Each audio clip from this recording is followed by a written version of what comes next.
Harapan saya berkurang menjadi nol ketika saya berusia 21 tahun. Segala sesuatu sejak saat itu telah menjadi bonus. Membatasi perhatian kita pada hal-hal terestrial, sama dengan membatasi semangat manusia. Orang tidak akan punya waktu untuk Anda, jika Anda selalu marah atau mengeluh. Sangat penting bagi saya untuk menulis untuk anak-anak. Sekarang kita semua terhubung dengan internet, seperti neuron yang ada di otak raksasa. Tuhan mungkin ada, tetapi sains dapat menjelaskan alam semesta, tanpa membutuhkan seorang pencipta. Tujuan saya sederhana. Ini adalah pemahaman lengkap tentang alam semesta, mengapa itu ada dan mengapa itu tidak ada sama sekali. Jika Anda memahami alam semesta, Anda mengendalikannya dalam sebuah cara. Kita hanya perlu melihat diri kita sendiri, untuk melihat bagaimana kehidupan cerdas bisa berkembang, menjadi sesuatu yang tidak ingin kita temui. Bekerja memberi Anda makna dan tujuan, hidup kosong tanpa itu. Dalam dunia yang berada dalam kekacauan politik, sosial, dan lingkungan, bagaimana ras manusia dapat bertahan 100 tahun lagi? Galileo, mungkin lebih dari orang lajang lainnya, bertanggung jawab atas lahirnya sains modern. Pencapaian terbesar umat manusia terjadi dengan berbicara, dan kegagalan terbesarnya adalah dengan tidak berbicara. Saya pikir kita memiliki peluang bagus, untuk bertahan cukup lama untuk menjajah tata surya. Tidak ada yang lebih besar atau lebih tua dari alam semesta. Menjaga pikiran yang aktif sangat penting bagi keberlangsungan hidup saya, seperti menjaga rasa humor. Saya ingin tahu mengapa alam semesta ada, mengapa ada sesuatu yang lebih besar daripada tidak sama sekali. Saya tidak berpikir umat manusia akan bertahan hidup 1000 tahun mendatang, kecuali kita menyebar ke luar angkasa. Tak satu pun yang bisa menolak ide dari seorang jenius yang lumpuh. Tidak ada cara untuk menyingkirkan pengamat kita dari persepsi kita tentang dunia.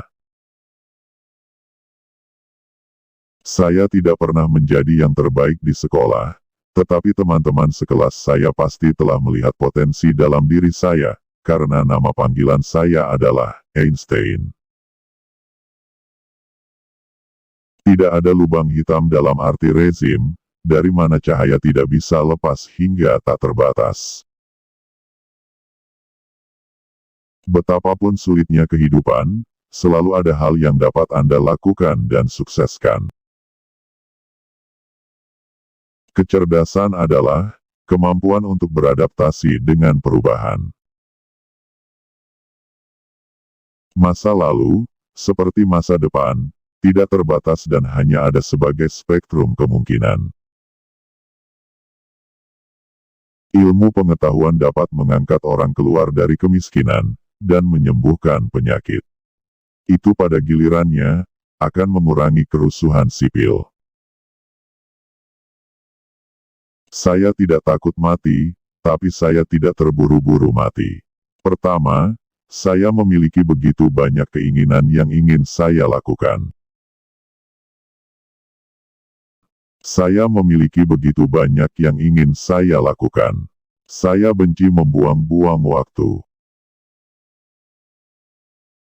Saya ingin terbang keluar angkasa selama bertahun-tahun, tetapi tidak pernah membayangkan itu akan benar-benar terjadi. Saya hanyalah seorang anak yang belum pernah dewasa. Saya masih terus menanyakan pertanyaan, bagaimana dan mengapa ini. Kadang-kadang, saya menemukan jawaban. Ada alasan untuk optimisme yang berhati-hati, bahwa kita sekarang mungkin mendekati akhir dari pencarian hukum-hukum alam tertinggi. Penerbangan tanpa gravitasi adalah langkah pertama menuju perjalanan angkasa. Kelemahan dari keartisan saya adalah, saya tidak bisa pergi kemanapun di dunia tanpa dikenali. Tidak cukup bagi saya untuk memakai kacamata hitam dan wig. Kursi roda memberi saya kesempatan. Jika Anda percaya pada ilmu pengetahuan, seperti yang saya lakukan, Anda percaya bahwa ada hukum tertentu yang selalu dipatuhi. Tidak hanya Tuhan yang bermain dadu, tapi Dia terkadang melempar mereka di tempat yang tidak bisa dilihat. Bahkan jika ternyata perjalanan waktu itu mustahil, penting bagi kita untuk memahami mengapa itu tidak mungkin. Lihatlah bintang-bintang dan jangan lihat ke bawah di kaki Anda. Cobalah untuk memahami apa yang Anda lihat, dan tanyakan tentang apa yang membuat alam semesta ada. Penasaran? Saya perhatikan bahwa bahkan orang yang mengklaim semuanya sudah ditentukan sebelumnya, dan bahwa kita tidak dapat melakukan apapun untuk mengubahnya, lihatlah sebelum mereka menyeberang jalan. Saya pikir virus komputer harus dihitung sebagai kehidupan. Saya pikir itu mengatakan sesuatu tentang sifat manusia, bahwa satu-satunya bentuk kehidupan yang kita ciptakan sejauh ini adalah murni merusak. Kami telah menciptakan kehidupan dalam citra kami sendiri. Saya menganggap otak sebagai komputer yang akan berhenti bekerja ketika komponennya gagal. Tidak ada surga atau akhirat untuk memecah komputer, itu adalah kisah peri bagi orang-orang yang takut pada kegelapan. Terima kasih sudah menonton. Jika kalian suka, silakan komen di bawah ini, dan jangan lupa tekan tombol subscribe.